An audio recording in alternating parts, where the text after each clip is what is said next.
Good evening, ladies and gentlemen, and welcome to the Melbourne Accelerator Program's first public forum for the year. My name is Alexander Ryan, and I'm an associate of MAP. Tonight we'll be hearing from Steve Blank, who I will introduce shortly. But firstly, I would like to say a bit about MAP. MAP is the preeminent entrepreneurship program in Australia. Our vision is to raise the culture of entrepreneurship on campus and in Melbourne. To achieve this, we provide a whole suite of extracurricular activities and events to support entrepreneurs of all stages. We host public forums, such as tonight, to listen to world-renowned speakers. Our masterclass series provides practical advice to early-stage startup founders on the day-to-day challenges of running a startup. Sessions are held every Wednesday from 6:30 to 5:30, or 5:30, 6:30, in Brown Theatre in the University of Melbourne.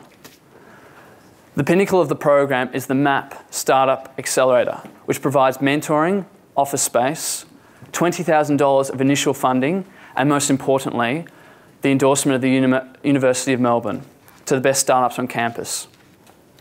And now the reason you're all here. Steve Blank is a Silicon Valley-based serial entrepreneur, academic, and best-selling author.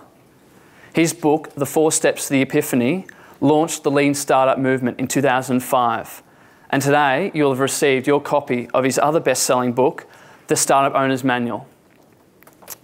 Steve has founded numerous successful companies, including E.piphany, Zilog, MIPS Computers, and Convergent Technologies. And now I'd like to introduce Rowan Workman, the manager of the Melbourne Accelerator Program.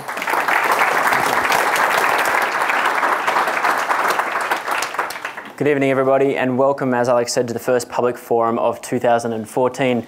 We've got Steve Blank here. Hi, Steve. How are you going? Hi, Robin. How are you? Very well. I'll just turn the camera around so you can see everyone here. Everyone hold up your book for Steve to see. There we go. Say hello. There we go. We've got a room packed full of people here. Very excited to hear you speak, Steve. Well, we'll see if they're excited when I'm done. Yeah. The format for this evening, everyone, is that we're going to have 40 minutes of an interview between Steve and myself, and then 20 minutes of Q&A. For the Q&A session, I do ask, if you'd like to ask a question, please line up here at the front, and we'll get a microphone to you, and we'll also get you in front of the camera so Steve can see and hear you. And obviously, this event is being recorded, so if you do have any qualms about being on camera, please move to the side of the room. But let's get started. Steve, you co-founded your 8th and last startup, E.piphany, in 1996, and it's hard to believe that's almost 20 years ago. And in the last 20 years, in the last 20 years, there's been an absolute boom of literature, a large result of your work. And I guess my question is, how did startups get built when you were an entrepreneur before all of this literature, like the lean startup and the customer development methodology, was available? You know, it's kind of hard to believe, but at least when I was an entrepreneur and through most of Silicon Valley's history, the common wisdom was startups were smaller versions of large companies. That is, everything a large company did, a startup would do, and just at a smaller scale. And no one even articulated it that way, but essentially what you did was you had an idea, you put together the equivalent to PowerPoints, and back then they might have been overhead slides. You went to your local venture capitalist, and in Silicon Valley we were lucky, a good number of them congregated here, and you try to convince them of your idea. And if you were lucky enough to do that, they'd fund you, and then you would go into alpha test, beta test, first customer ship. That is, you'd build your product with some waterfall methodology, and then you'd launch your product, hire a VP of sales, scale sales because your business plan said so, and assume that the only problem you were going to have is a big enough facility to have the room for the bags of money that will come. And unfortunately, it never worked like that, though enough of them worked like that, that model repeated itself until the stuff I wrote, and then Eric Ries wrote, and then Alexander Osterwalder wrote, where we kind of called foul and said, that's, excuse me, bullshit. It really doesn't work like that, because great founders actually were ignoring all that advice and doing something quite different. But that was the model back, at least when I was in entrepreneurship in the 70s, 80s, and 90s. So how is it done now that things have changed in the last 20 years with all of this literature and understanding of how startups are built? Well, you know, how it should be done now is theory, which I'll talk about theory. It's still very hard if you're a world-class entrepreneur to actually practice the theory, and we could talk about why it's hard. But the real insight I think I had, and maybe I had one great insight, was startups weren't smaller versions of large companies. In fact, if you think about what a large company does, is at its core, a large corporation executes a repeatable and scalable business model. They've already found the business model in some dim memory of their past and have now built processes and procedures and key performance indicators to execute. And in fact, they live by the income statement, balance sheet, and cash flow. And if you remember, one of the things that people used to make you do is write a business plan. And in the back of that business plan was that same income statement, balance sheet, and cash flow that you would do in a large corporation. And in fact, the business plan was exactly what you would do in a large corporation because that's all we knew how to do. And my insight was we discovered a couple things. While large corporations execute known business models, startups search for business models. This distinction between search and execution is the core of everything that underpins the lean startup. And a couple of analogs fall out of that is, one is business plans make all the sense in the world in large corporations. Yet when business plans are taught to entrepreneurs in universities, I now tell everybody they still ought to be taught in universities, but we ought to move them to the English department because they're the best example of creative writing that will ever be taught in a university. But they actually have no practical use in a startup. The other part of a business plan is that income statement, balance sheet, and cash flow. If you really think about it, in an existing corporation, you can actually write those 5-year plans because what you're doing is forecasting mostly a series of knowns. We know the customers, we know the channel, we know the competitors, we know pricing, etc. But in a startup, that 5-year plan is basically a series of unknowns. And in hindsight, no one else other than, I guess, me ever mentioned the only people to make you do a 5-year plan on a series of unknowns were venture capitalists and the Soviet Union. And we kind of know how well that turned out for both groups. So what we basically said was, and now I'm going to finally answer your question, was that startups needed a whole different language and a whole different management stack than had been developed in the last 100 years at business schools for execution. Now, as business schools did a great job in providing companies with tools and technologies and strategies on how to execute. But no one had called and said, well, wait a minute, founders are doing something very different. Where's their management stack and tools? And no one had even had recognized they were different.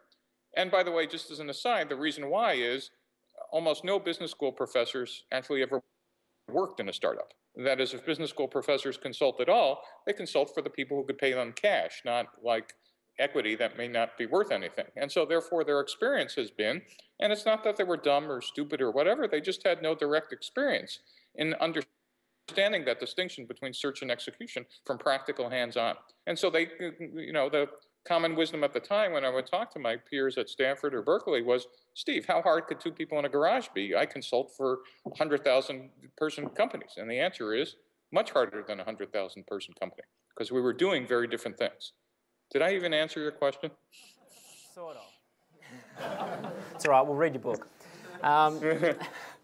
So coming on from that then, and know that now that there's a lot more, I guess, understanding of how a startup is built and the search for a business model, can entrepreneurship be taught? Because there is a lot of debate over that, like leadership. Is it innate? Are people born with it, or they can be developed as a leader?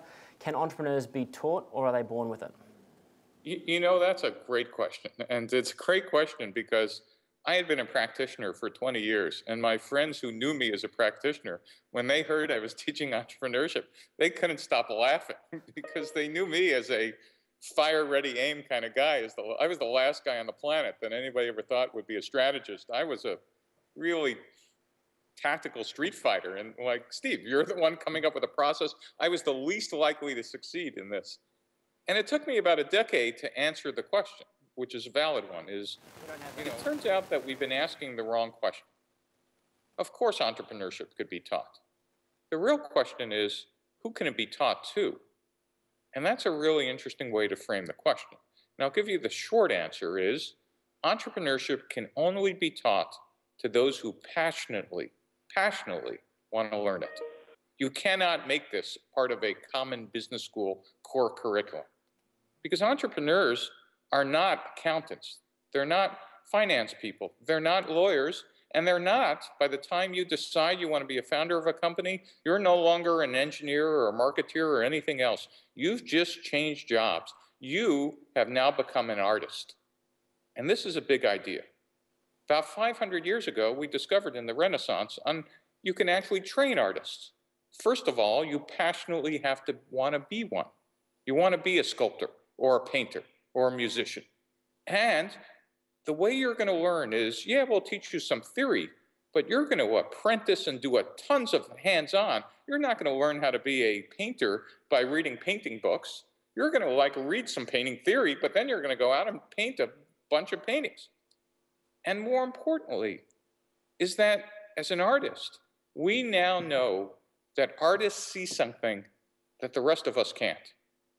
You and I look at a blank canvas, and an artist is thinking about Starry Night. You and I see a blank score sheet, and Beethoven, who was deaf, was hearing the Ninth Symphony. We were looking at a 12-foot block of marble, and Michelangelo was already viewing the Pieta. That's what founders do. Founders see something. Great founders can envision a company already fully formed. And so we can teach those types of entrepreneurs who passionately volunteer theory and a ton of practice. And those incubators and accelerators that you guys are putting together and are exploding across the world are part of that practice. I hope that answers some of the question. Very well, thank you. You talk a lot about evidence-based entrepreneurship. What is that? Well, it goes back to this kind of yin and yang of what drives an entrepreneur. On day one, you have to be a true believer. You have to believe that your initial vision is correct. You have to believe that your passion will make it happen and remove all obstacles. And as an aside, the reason why you need to be a true believer is most of the time being a founder. How many founders are in the room? A lot of them? I'll pull the camera around. Quite a few. Hands up if there's a founder. Yeah, so while you guys think you're going to be doing exciting stuff, most of your time is going to be dealing with the toilets are stopped up in your company, and you're the facilities manager, or your co-founder just quit, or you realize you're down to your last paycheck, or like customers have told you consistently, they not only don't love the product, but they think it sucks. Why do you keep going to work in the morning? Why you're going to keep going to work in the morning is because you believe. You have to be the true believer in your company. And that's what we thought, by the way, for 50 or 75 years of entrepreneurship. We thought that's all you needed. But the insight I had, and Eric Ries had, and Alexander Osterwalder had, is implicit in your belief is actually a series of untested hypotheses. And a hypothesis is a fancy word I use because my students at Stanford pay $50,000 a year, but outside of Stanford, they're called guesses. And so implicit in your belief is a series of untested guesses. You're guessing about the customer segment. You're guessing about what kind of features those segments want. Those two guesses are called product market fit. You're guessing about channel. You're guessing about demand creation, customer acquisition and activation. You're guessing about revenue models. Is it subscription or freemium or direct sale? And you're guessing about pricing.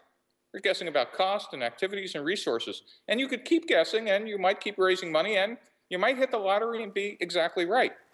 But what we now know is while passion is one part of it, reducing risk is another part. And we could do that by just simply making you articulate those implicit hypotheses and get out of the building and test them as rapidly as possible with the least amount of money and time, rather than waiting to the end until you ship the product.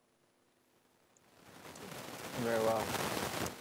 So, following on from evidence-based entrepreneurship, you also mentioned investment readiness level.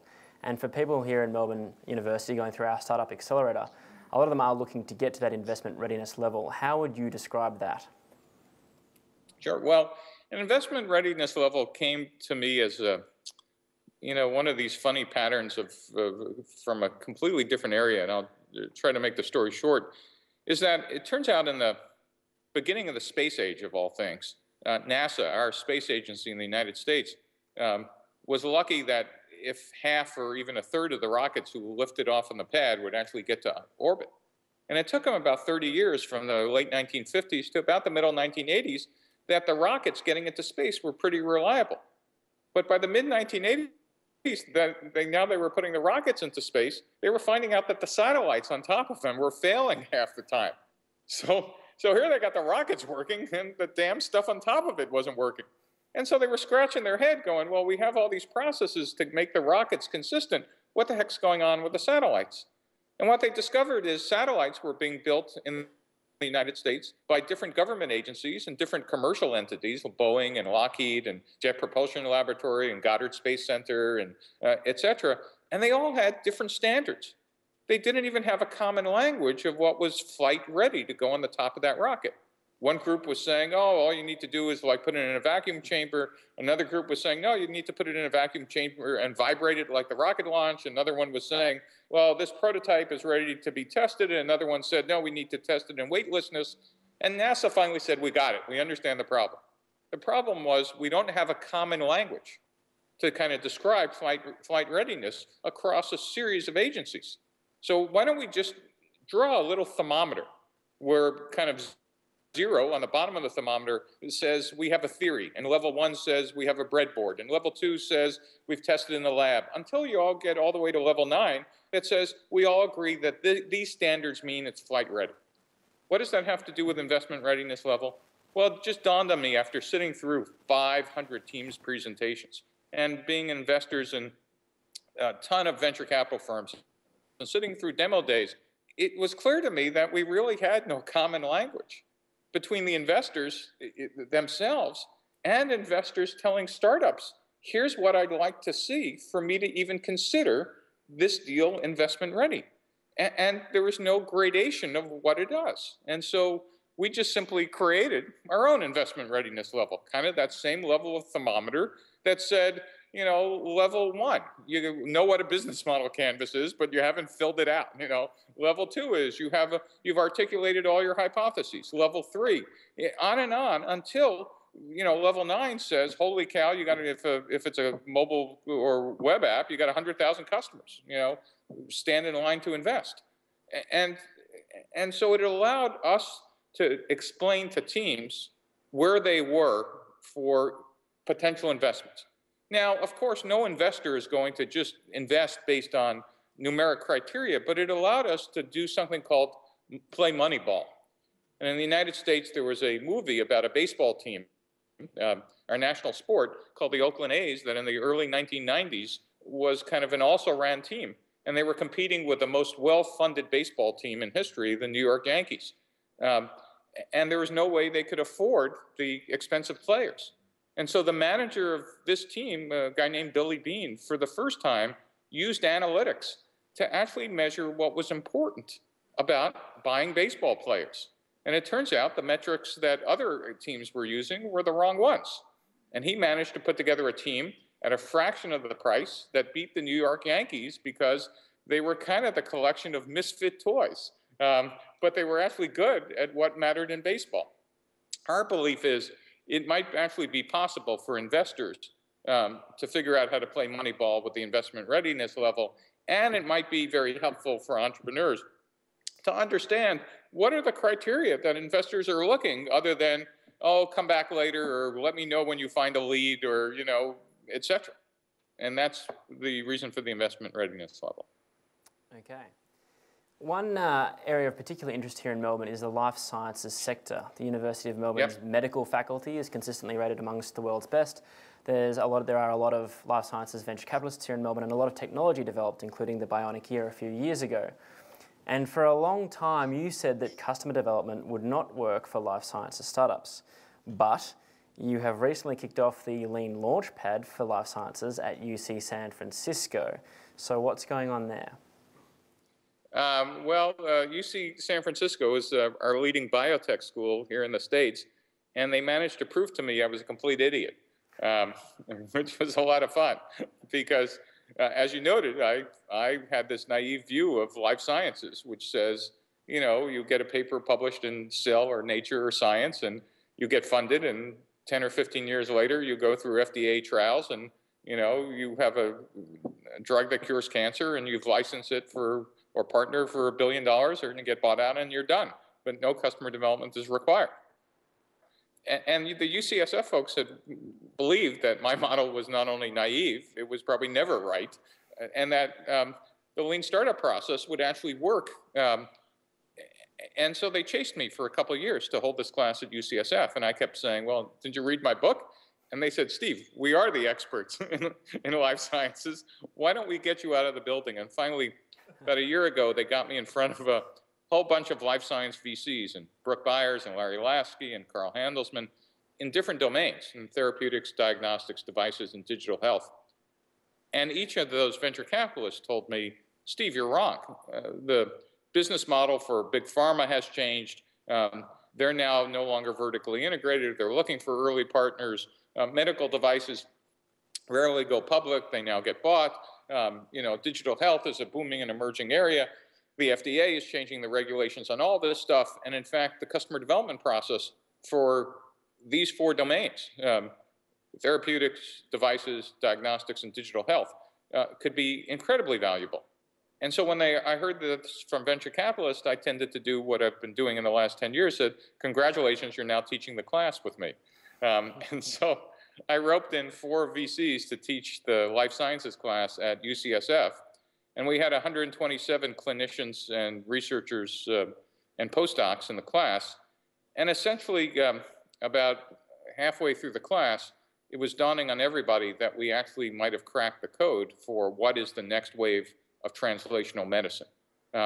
So translational medicine is just a fancy word for commercialization in life sciences on how to bring things from the lab to the patient's bedside in a much more rapid pace than we've been doing. And historically, the current model is that you bring all the resources to the research scientist or the principal investigator. You teach them about regulation, and you might teach them about intellectual property, and you might teach them about reimbursement, and you'll kind of present to these scientists, and somehow they'll put together a team or help become the key scientific officer of some startup. And we believe that model is wrong. We believe, in fact, that the scientist, along with his team, needs to get out of the lab and talk to 100 customers in 10 weeks. And that's how we built the UCSF Lean Launchpad class. It was modeled after the class we did for our other science organization in the United States called the National Science Foundation, which is our other major research organization in the US. 3 years ago, they adopted this same class for commercialization for all science in the United States except for life sciences. And it's now become the standard for commercialization. In fact, it's now mandatory if you want a applied research grant in the US that you go through some portion of this class. But this was the first time it had been tried in life sciences, where everybody at the National Institute of Health said, no, Steve, you just don't understand how medicine works. And about 6 months later, the NIH probably sometime this year will be piloting this version of the class inside our National Institute of Health to believe what I believe, pioneer the next wave of translational medicine. I hope I answered that question. You did, thank you. Lean Startup has become a very popular framework, and now a lot of founders confuse talking about lean rather than building the discipline to actually do lean. Have you seen this? Sure. I mean, and I've seen the extremes. In fact, let me give you the funny extreme. The funny extreme is a founder goes out of the building, hears something from a customer, comes back into his poor company and announces, we need to pivot. We need to pivot, and we need to pivot again. Pivots on one extreme are right now being used as an excuse for attention deficit disorder. And I now have a 72-hour rule on keeping your mouth shut from when you think you've got an insight to when you're allowed to announce the word pivot inside your company, or else it could be destructive. And by the way, one data point is not enough for a pivot. That's why you need an advisory board or a board of directors who's coaching the founder on this, because you could get really enamored with the process and confused that the last person to blow in your ear actually had a valid insight. It might be, but the odds are I typically want to see a repeatable pattern before you're making a major change or substantive change in the business model. The other extreme, and this is why I alluded earlier that even though we know this now, it's still very, very hard to do. I mean, getting out of the building is because the DNA of a founder is, as I said earlier, you have to be a believer. That is, if I were to sit you down on day one and you're passionate and you're explaining to me how you're going to change the world, and me telling you the truth, which is there's a 99% chance you're not a visionary, it's much more likely you're hallucinating. I mean, you know, you're going to be pissed at me and like if I'm an investor, run away the other way and get funded from someone else. But the reality is I'm probably right. But there's no way I could convince you because I don't even know what's right. I just know that the data says that there is no possible way a founder can be smarter than the collective intelligence of their potential customers. Let's agree as the founder, you're the smartest person inside the building. Let's agree. But there's no possible way. I mean, if you just pre-compute this, there's no way you could be smarter than all the people potentially you're going to be selling to. But it's a lot easier just to say, look, I'm the founder, I implicitly understand the problem, so let's get to work and build the complete solution. That's a lot easier than getting out of the building and having to talk to a bunch of people who are telling you your baby's ugly. I mean, you know, no one wants to hear your baby's ugly. It's your vision. And worse, if they tell you that your baby's ugly, smoke is going to start coming out of your ears because cognitive dissonance is going to set in. You're a believer. Now they're telling you you're wrong. Are these people stupid? Which is the first reaction of a great founder is they just don't get it. They just don't get it. And about the 14th time, you realize, ooh, maybe they're trying to tell me something. And the art of being a great founder is to figure out which data to process and which data to discard. And again, that's the finesse and art of doing a lean startup. But to answer your question, it's just counterintuitive to a great artist is to now go ask someone else's opinion about their art. And if all you were doing was art to entertain yourself, that is, if you were making music for yourself and you didn't care, great, don't get out and ask anybody else. But most people in your audience are actually trying to do a commercial venture. And therefore, they're trying to find the area under the curve of maximum, you know, minimum product features with maximum customer set. And that really, as I said, it's almost impossible to pre-compute that, even if you're a domain expert. And so the getting out of the building part is actually to test those initial, I believe, with the market realities about all those other components of the business model. Okay, I'd like to talk about mentoring for a little bit. You mentioned before that a startup is searching for a business model and a business is repeating or executing a known business model. And there are a lot of business people with business experience, not necessarily having startup experience. And a lot of early stage entrepreneurs might be confronted by someone who presents themselves as a mentor but doesn't necessarily have the right experience to mentor them as they search for a business model. What would your advice be to an early stage founder in finding an appropriate mentor? Well, for those other people you just mentioned, take their check, but keep them away from your company.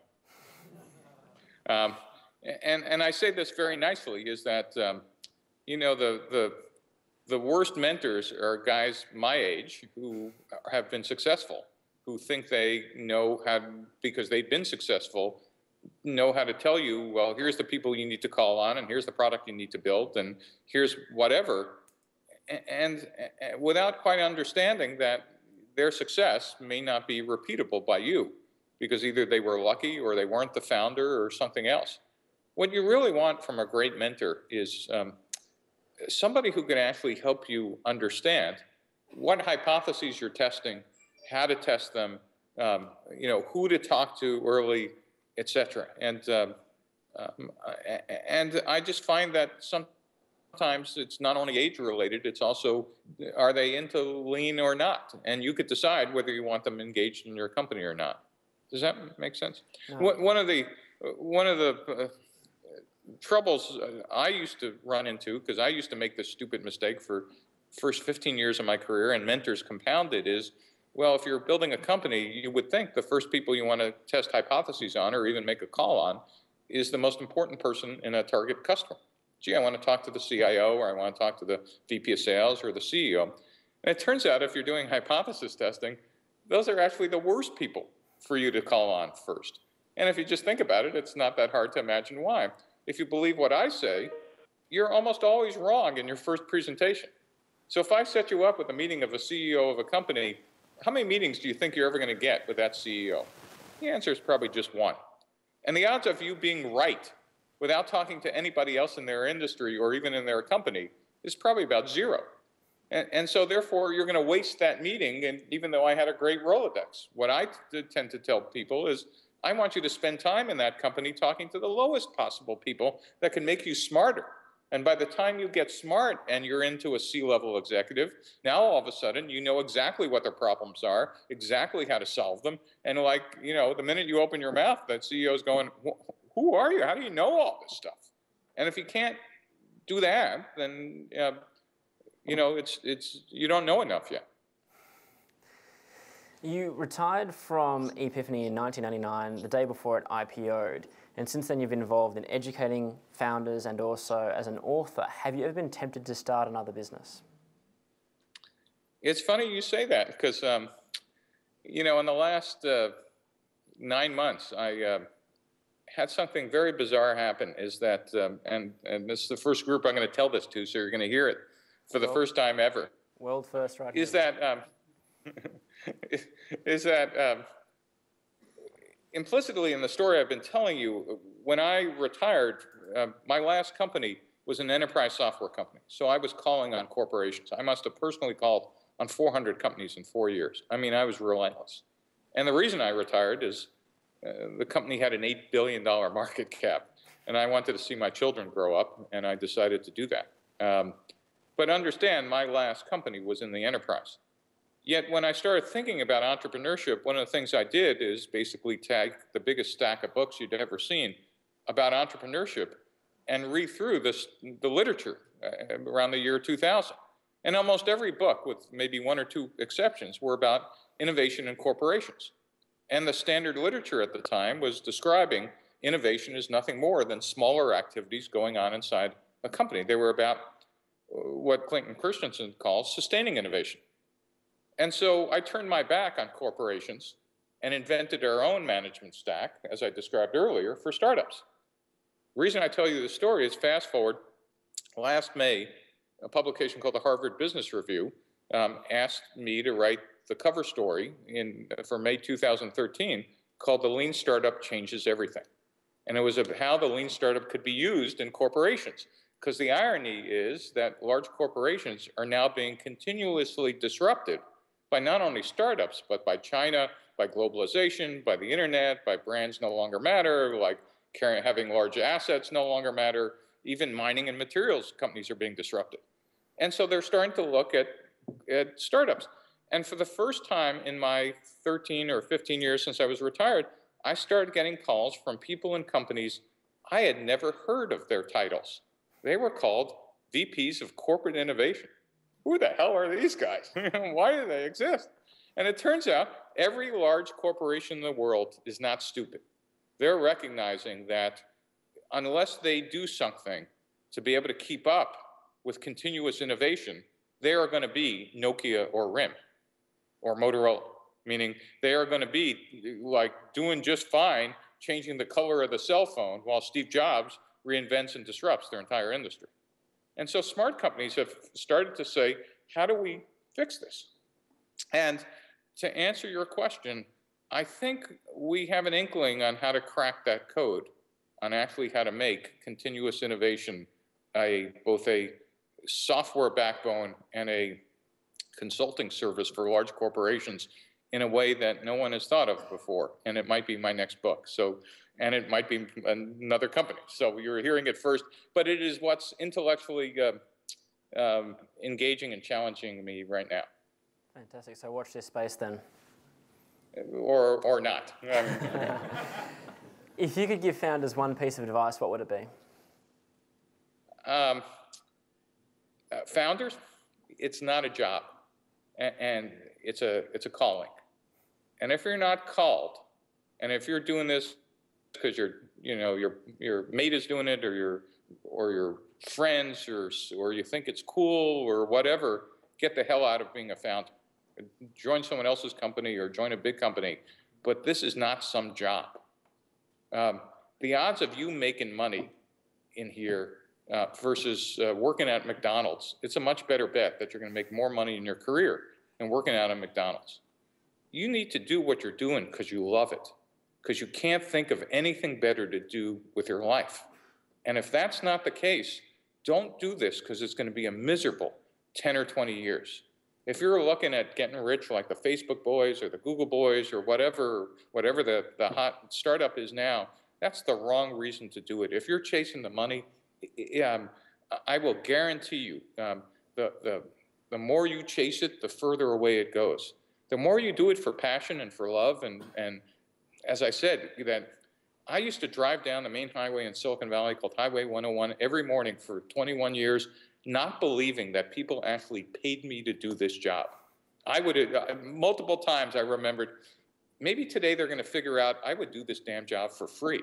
In fact, I would have done the job and paid them to do this job. Where else in the world could I have done this? And now the fact that there's entrepreneurship everywhere in Australia and in every country is just an amazing facet of capitalism, and the fact that it no longer requires $10 million to start a company. But the short answer is, if this isn't passion-driven, if you're not thinking about this in the shower in the morning, if you can't realize that you're going to put this and make it a 24/7 job, don't do this.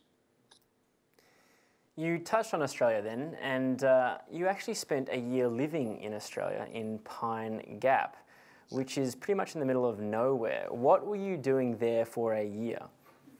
And when was that? Describe that for us. Well, I don't think I could describe it for you. I think the official title was the Joint Defense Space Research Facility. And I guess that's about all I could say. And it was and it was probably the most, I will tell you a different story. And let me make it clear that this may or may not have anything to do with Pine Gap. But my first job was working for a company in Silicon Valley that I got truly a job by accident, just by accident. And by accident, I was working on projects that were described in hindsight as the main projects that allowed the United States to know what the Soviet Union was doing in the Cold War. And by pure accident, I was the manager of training and education for operations and maintenance for the largest program this company ever had at 24 years old. I mean, by accident, not by skill, but just serendipity happens, and there I was. Just for scale, this company was part of a national effort, and during the Cold War, the United States mobilized companies on a scale that barely imaginable today. Maybe a little bit is imaginable with the Snowden disclosures, but even a larger scale. Spacecraft, things under the sea, hundreds of thousands of people working on projects. And I was working on systems that had computers still, it would boggle the mind today. But my roommates, I had just moved to Silicon Valley, were working with these little toys called microprocessors. And they were running around our house, you know, saying, look, I can make the speaker go beep. And I'm kind of giggling. If, you know, they can make the speaker go beep. I'm working on a computer, you know, the size of a warehouse, whose mean time between failure was 8 hours. And they could, look, we can make it go beep. And look, we could play Pong. You could play Pong. You wouldn't believe what But the funny thing was, for me, they were masters of their own fate. They were starting companies, and they were failing, and they were, you know, creating things, and whatever. Meanwhile, I was this infinitesimally small cog in a gigantic wheel, gigantic, with some of the most exciting technology in the world. But even at 24, I realized, you know, if you drew one of those giant org charts, it would probably be about 40 feet high, and I was kind of like on the bottom right corner. I would never be responsible for managing any of those programs or even coming up with them or designing them, but it was seductive. And I'm one of the, not the only one, but one of the few people who at the time made the choice to get out of the black world and go back into the world of startups. I ended up taking what I learned and ended up being manager of training and education for one of the first microprocessor companies called Zilog, and then moved into marketing. The only outcome that I can tell you and share with you is that I have written and give a talk that's on YouTube because it was the invited talk at Google and at the Computer History Museum called The Secret History of Silicon Valley. And if you want any inkling of how Silicon Valley got started and any inference, maybe or maybe not, about Australia, you should go look at that movie. Can I tell you one funny story about it for 30 seconds? Sure. So normally I get invited to do talks like this on customer development and lean startups, and I got a call about 2.5 years ago from a company that gave me their initials and said, Steve, we'd like to have you keynote our annual meeting. Great.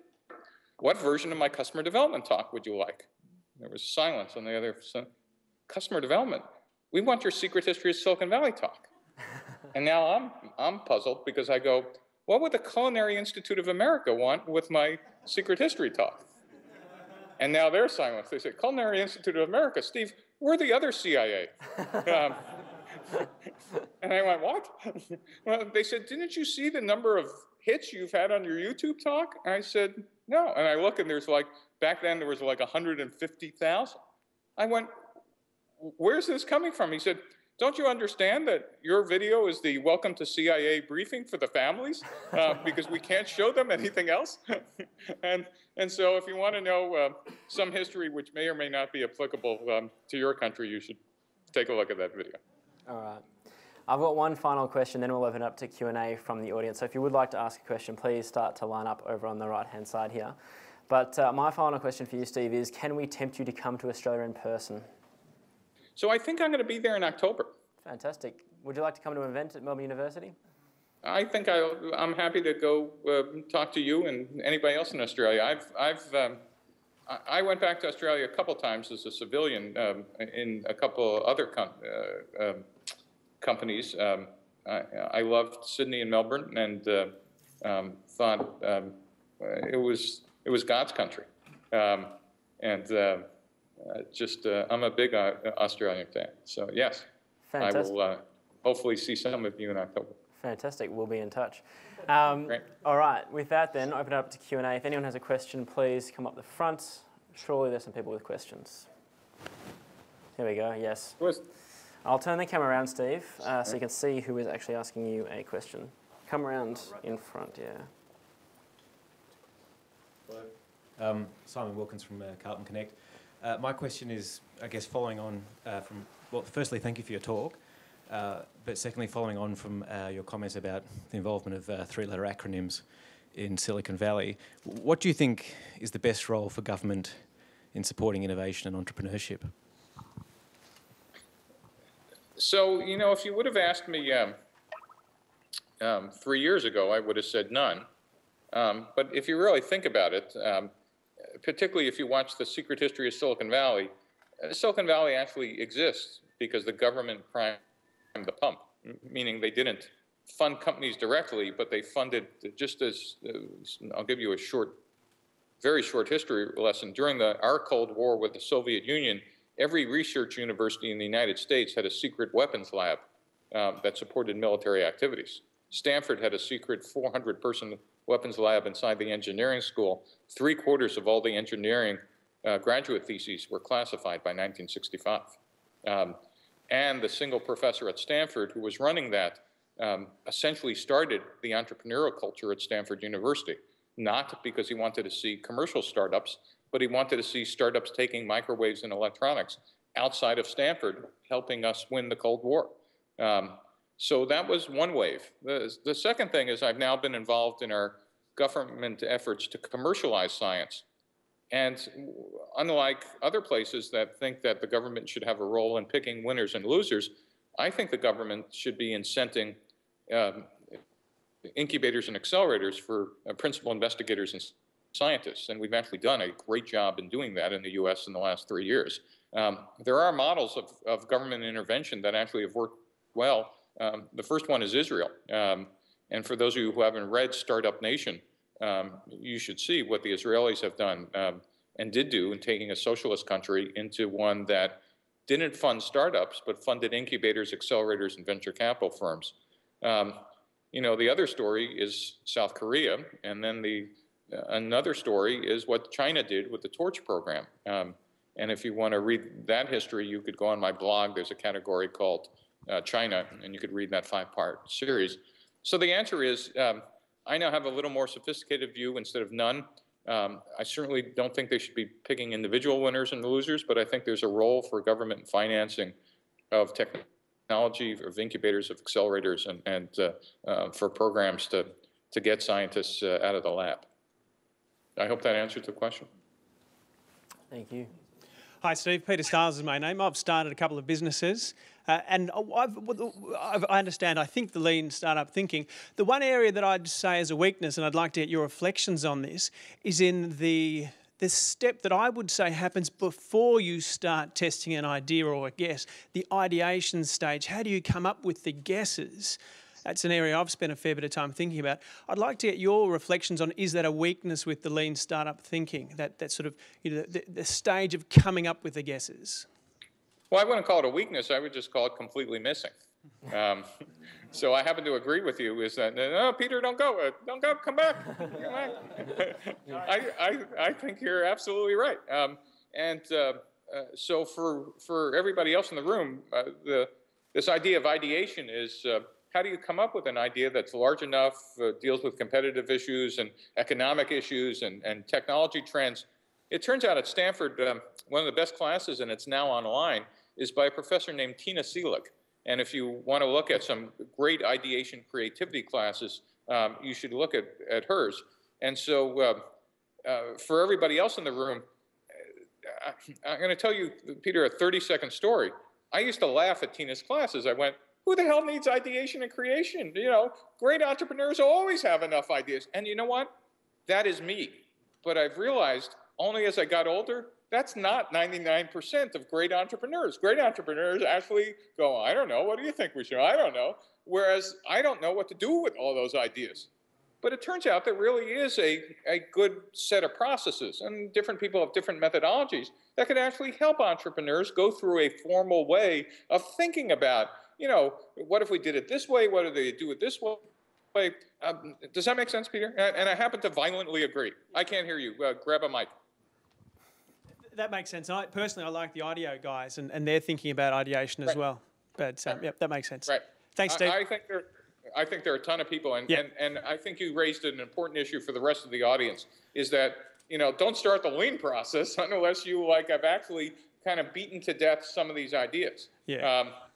Now, let me just tell you while you're up here, one of the things I noticed for me is that there are ideas that are product line extensions, or there are ideas that are better innovation processes. But has anybody in the room ever had an epiphany? Anybody ever had an epiphany or know what it is? Right. An epiphany, what is an epiphany, Peter? What was it for you? It's thinking about, so for me, it was thinking about how people have moved away from expressing their own personal creativity, and we've become consumers of creativity. So on that epiphany, we started a business a few years ago. Right. And for me and for everybody else, I'd like you to think about an epiphany are one of those events that occur not when you're at work, almost never. They occur when you're in the shower or walking on a beach or something else, and an entire idea unfolds like a flash of lightning, like a bolt. Everything is clear to you all at once, and you can't even take it all in. If those ever happen to anybody in the room, stop what you're doing, quit your job, and execute the epiphany. Because what human beings have now described this for thousands of years, but no one knows how to actually create one. It happens at random times, typically when you go into some Zen-like state. And what it really is the sum of one part of your head in the background, which has been collecting all this data, finally connects with some kind of neural net or pattern recognizer and just dumps it on the other side of your head and kind of comes out. If that ever happens, it's not like the voice of God. It's the voice of the other half of your head who's been doing background processing. And so that's a different type of ideation. Anyway, next question. Thanks, Thank Steve. you, Peter. Good question. So Grant's my name, Grant Downey. To take an extension of your online lectures, I'm interested in your thoughts. MOOCs and the online accessibility of education is shifting it out of institutions like universities. I'm interested in the analogy with accelerators and incubators. Are they perhaps a mechanism that is becoming outdated? Accelerators and incubators becoming outdated, is that the question? Yes. Versus what? Because they're limited in terms of the number of founders or aspiring entrepreneurs that they can actually work with. And what would they be replaced by, MOOCs? So no, I'm sorry, I don't have a solution for what they would be replaced by. It's the analogy that MOOCs are becoming a way for delivering education now as an evolution of institutions like universities. Are accelerators and incubators, to me, they're facing similar limits because they can only service a certain number, a relatively small number of innovators and founders. That's an interesting question. I never thought of that. But if you go back to my original comment about entrepreneurs being artists who need hands-on experiential work, I don't think MOOCs are replacements for that.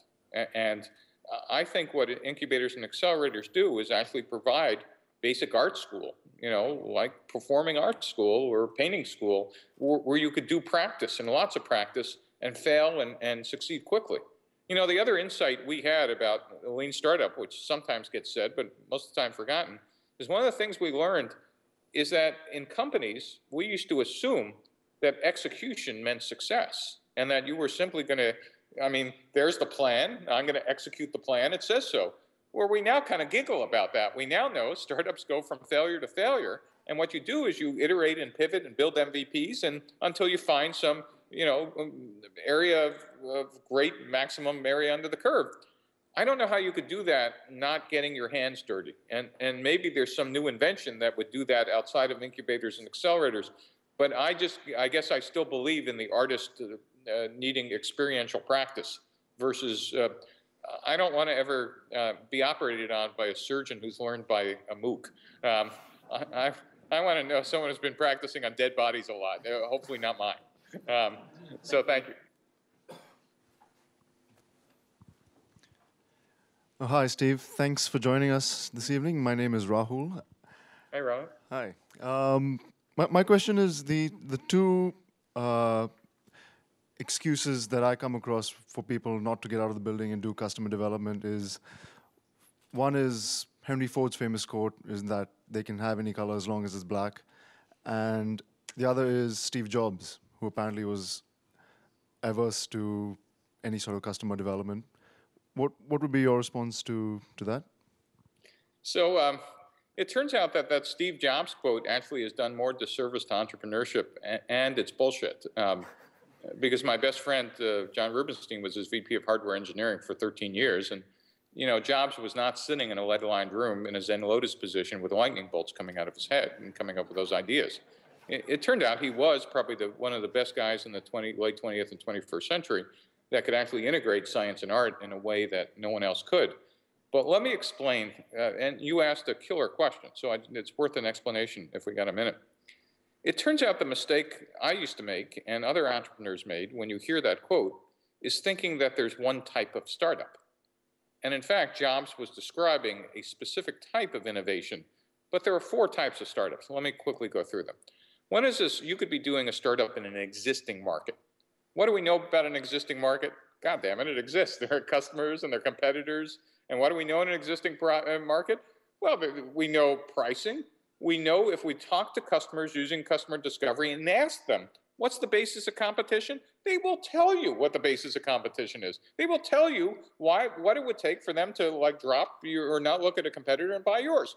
So my definition of an existing market, this is Steve's definition, is you're going to enter with a higher performance product. Higher performance may not mean speed. It might be better service or better channel or better something else. That's one type of market. And you could do, obviously, customer discovery in that type of market. Talking to customers make all the sense of the world.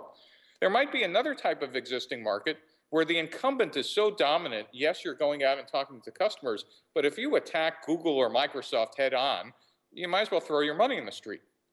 But if you are careful about the questions you ask, you might find out that there is a niche that the incumbents are not covering because they might have a horizontal platform.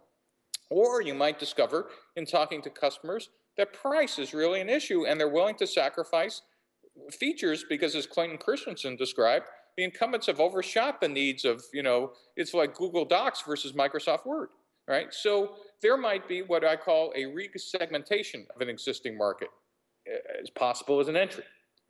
Those two, it's pretty clear you get out of the building, do customer discovery, got it, all right? But the type of innovation Steve Jobs was talking about, the type of innovation that Twitter did, type of innovation that, we call disruptive innovation, is a new market. And the test for that is there ain't any customers. The good news is no competitors. The good news is you might be hallucinating. In fact, the odds are you might be hallucinating. And so therefore, the first default of a founder is, oh, I'll just stay in my building, therefore there's no one to talk to, I'll just make it up. And the answer is, that's a death trap. Because you need to go out, but you need to ask very different questions. What you're trying to understand is, what's the day in the life of the customer today? And how is it going to change when you show up? And more importantly, what's it going to require to change their lives? Now, that's very different type of customer discovery, but it is customer discovery, except you're not asking people, what do you think of this? They don't even know what the hell this is. But it's for you to come back and say, well, let me tell you how we're going to go from current state to this state. Finally, the fourth type of market, which may or may not be applicable in Australia, is what I call a clone market. You take a business model that worked in the US or somewhere else, and you adapt and adopt it before the Americans hit the shores, and you basically own, country segment, et cetera. That's what China did, India does, Brazil does, some Western Europe startups, venture firms are doing that as well, where you basically clone a US business model. Why this is important and why your question is relevant for everybody in the room is how you spend your money. In an existing market, you better be taking share from day one, because you told me it's existing. You said you now know how to win. I want you to launch like there's no tomorrow. I want you to spend money, build a sales force, and take that share once you think you found a repeatable market. In a new market, if you do that exact same product launch strategy, you might as well throw your money in the garbage. Why? Because in a new market, the sales curve is the traditional hockey stick. And the problem is almost never can you, in fact, accelerate that flat part. That's about technology diffusion. And the mistake startups make is if your spreadsheet, for revenue looks the same in a new market startup as it does in an existing market, you don't get it. Did I answer your question? Yeah. Thank you. Steve, we've got 3 minutes for 3 questions. Hi, Steve. My name's Pete Cohen. I'm a master's student here at Melbourne Uni. And last semester, I did social entrepreneurship, which was offered for the first time here. Apparently, it's taken about 5 years to get that course up and going. And I'm also involved in an initiative in Australia called Random Hacks of Kindness. And through my work at a software consultancy, we're starting to explore this idea of creating shared value. So that's that idea of creating new business models and opportunities that simultaneously create profit while benefiting society. So I'm keen to know whether you're coming across that in your travels and whether you have any particular ideas about harnessing entrepreneurship to benefit society. So the answer is no, but I do come across it all the time. Students in every university and where I teach in Berkeley and Stanford and Columbia are all interested in social entrepreneurship. And I, for a long time, sat on boards of NGOs and nonprofits here in the US. But there's a couple of different types of social entrepreneur ventures, and the ones that I find the hardest are the ones that are pure NGOs, meaning nonprofits. I don't understand what the metrics are. That is, at the end of the day, in a for-profit, there's at least measurements you can make about how well you're doing and what are the metrics that matter. And the problem is in pure nonprofits, while you think your goal is to serve that unserved customer, the reality is in most of them, your goal is actually to serve your donor base. And if you're not clear on that, then there's another set of social entrepreneurs, which are for-profits that have a mission.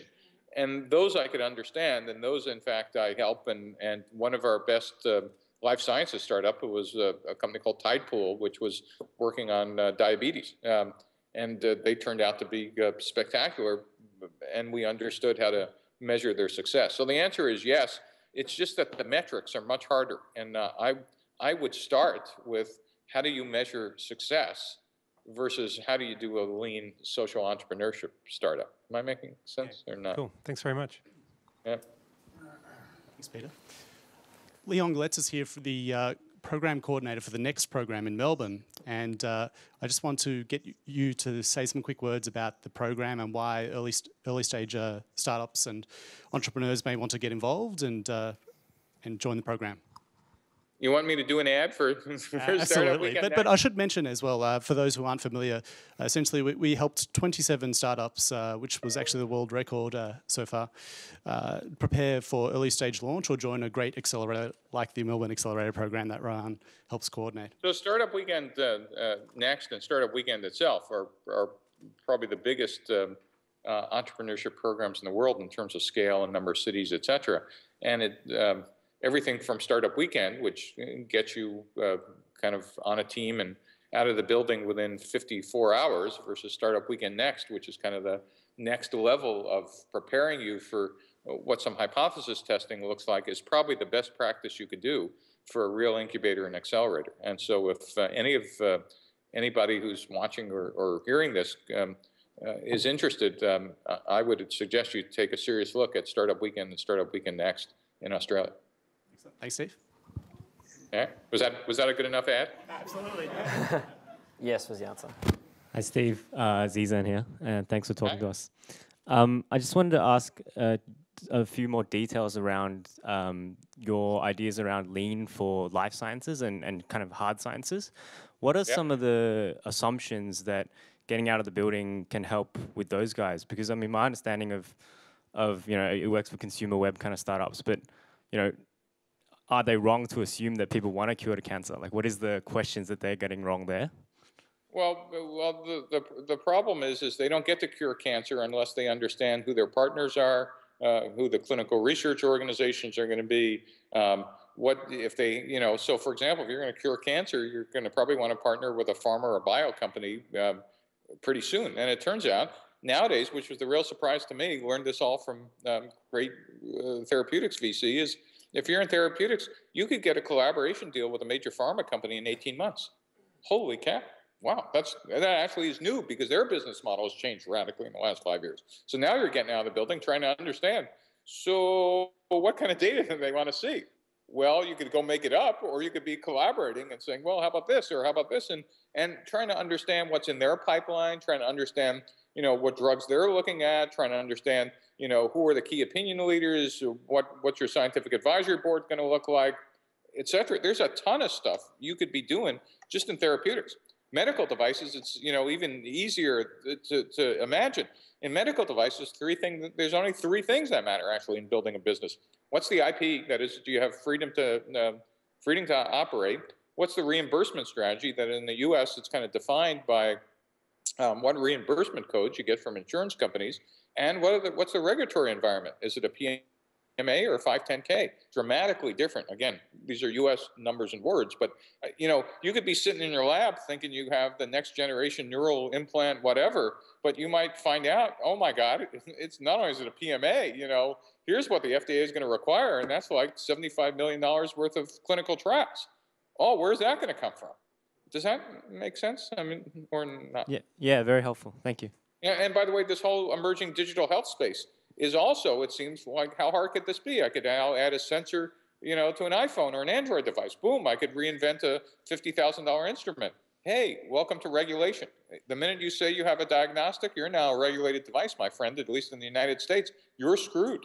And by the way, it would take you about a week to understand this by getting out of the building and talking to, FDA or other people who kind of know this, or you're going to spend 9 months building the device, raising a ton of money from friends and family, and then figuring out you're screwed.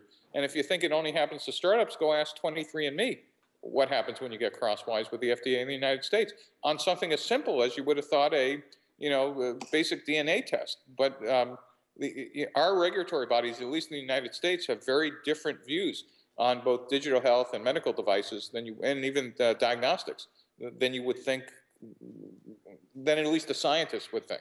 Does that answer your question? It does. Thank you. Thanks, Steve. One last question. Who has the best question? Is this the best question? Definitely. Definitely. Look, just quickly as the last speaker, I want to just say 2 quick things. Firstly, I run a private equity firm, and everybody knocking on my door is talking tech, biotech. What happened to the bricks and mortar company, the old, like what was around in the 60s and the 70s, the real businesses where people could get their hands dirty? Where have they all gone? That's a good question. Maybe they've gone to China. Maybe they've gone to China. Honestly, the reason why people are picking tech is, this depends on your personal business model, but the returns on tech, if you're right, could have multiples, 10 or 100x bigger than brick and mortar. I mean, brick and mortar is typically valued as 1x or some small multiple of actual revenue, either past revenue or next year's revenue. Whereas tech, we're betting on, gee, look at the number of customers we acquired, and how can we monetize that if we're Facebook and Google acquiring them? And so the reason why people are not only doing tech but funding tech is because the multiples for investment and return are just so large. But yes, there's a whole nother business of people who are looking for those other investments. I think the most exciting ones for people in their 20s and 30s happen to be in the tech place. And on a final point, please God, when you come in October, I'd love to host you for Shabbos. My wife makes a great gefilte fish and a chicken soup that's to die for.